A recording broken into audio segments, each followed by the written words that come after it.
Aussi cette grinta, voilà, d'impulser quelque chose à ses coéquipiers, mais je dirais le plus talentueux, le joueur hors norme, ça reste quand même Lamine Yamal, même s'il a des hauts et des bas dans un match, il fait des choses que personne d'autre ne peut faire. Le trophée, on l'a vu arriver sur cette pelouse, les médailles aussi, et les petits trophées, puisque évidemment chaque joueur aura comme cela un petit trophée à apporter à la maison. La cérémonie va ainsi démarrer dans quelques instants. Je vous rappelle aussi qu'à partir de 22h GMT, nous basculerons tranquillement sur Canal Plus Sport 1 pour la mi-temps en plus, une mi-temps en plus riche où on évoquera évidemment l'Espagne, parce que même si le Real et le Barça n'ont pas évolué ce week-end, Villarreal notamment a évolué, Villarreal qui menace plus que jamais, vous le verrez, le Real Madrid. On évoquera le Bayern aussi qui a été incroyable en Bundesliga, je dis bien incroyable pour le retour de la Bundesliga ce week-end après la trêve hivernale. On évoquera également la Première Ligue où ça reste serré et encore ça aurait pu peut-être l'être beaucoup moins si Arsenal n'avait pas... Aussi de garder cette lucidité pour le corps arbitral, José Luis Moura Montero en premier lieu. Il y a peut-être eu ce premier contact peut-être où Carreras aurait pu prendre un carton sur la semelle qui met à Lamine Yamal. Oui, mais arbitrer c'est difficile, il faut être très indulgent avec les arbitres. Je trouve qu'il a été globalement plutôt bon. Mais comme vous dites, il y a eu des moments de tension assez forts. Et il n'a pas dégainé trop vite les cartons. Et il n'a pas voulu non plus, je pense, à certains moments en mettre un deuxième. Je pense notamment à Carreras. Bon, normalement, vous méritez un carton, vous le prenez. Mais il n'a pas voulu influer sur la partie en expulsant un joueur.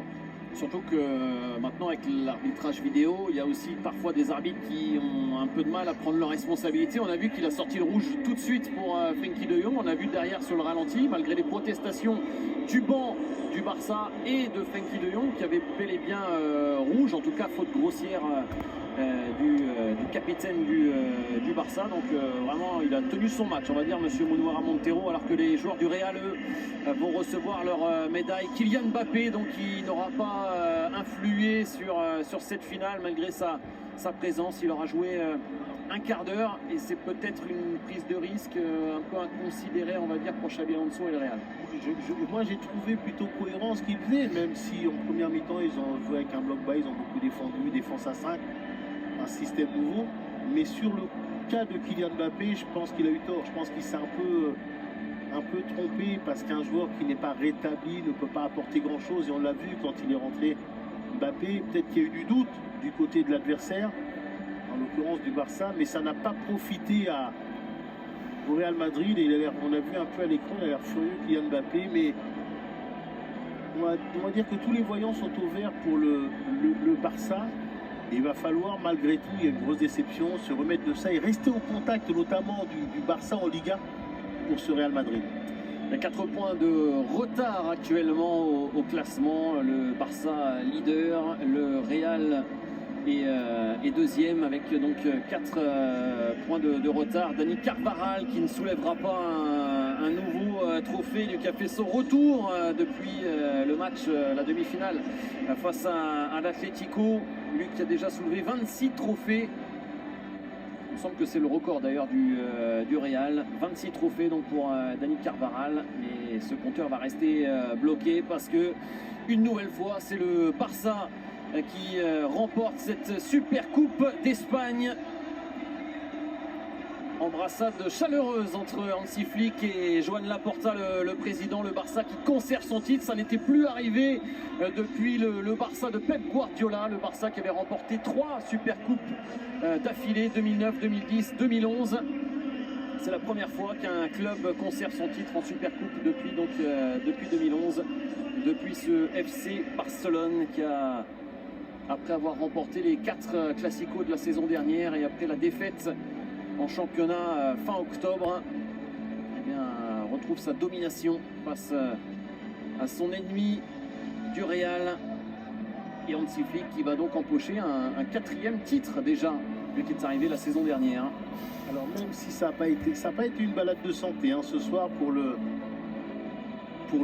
Barça, la victoire est malgré tout pas un vol, elle est méritée, mais ils ont été quand même bousculés par cette équipe du Real Madrid, mais j'ai l'impression qu'on n'est pas au même niveau malgré tout même si ce soir, voilà, on a essayé de se rendre coup pour coup, on n'est pas au même niveau dans le jeu entre le Real et le Barça. J'ai l'impression que pour ce Barça, tous ces feux sont ouverts, alors que malgré la prestation qui n'est pas infamante du Real ce soir, on a l'impression qu'il y a toujours pas mal de doutes du côté du Real. Ronald Araujo a retrouvé le brassard. C'est un beau symbole pour lui qui a vécu des moments si difficiles depuis quelques semaines, mis à l'écart à sa volonté. Mentalement, il n'y était plus. L'Uruguayen, il a retrouvé le brassard pour aller soulever ce premier trophée de la saison pour le FC Barcelone.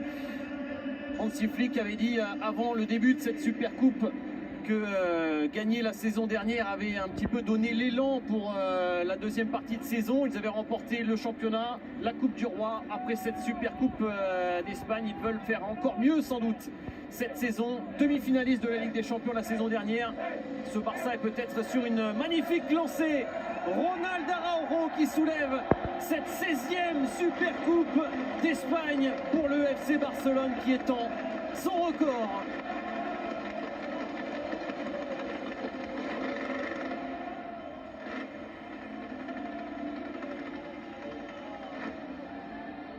Et quel plus beau symbole que ce soit Ronald Araujo qui soulève ce trophée. On a vu Robert Lewandowski également soulever la coupe, lui qui a encore une fois marqué, le Polonais de 37 ans.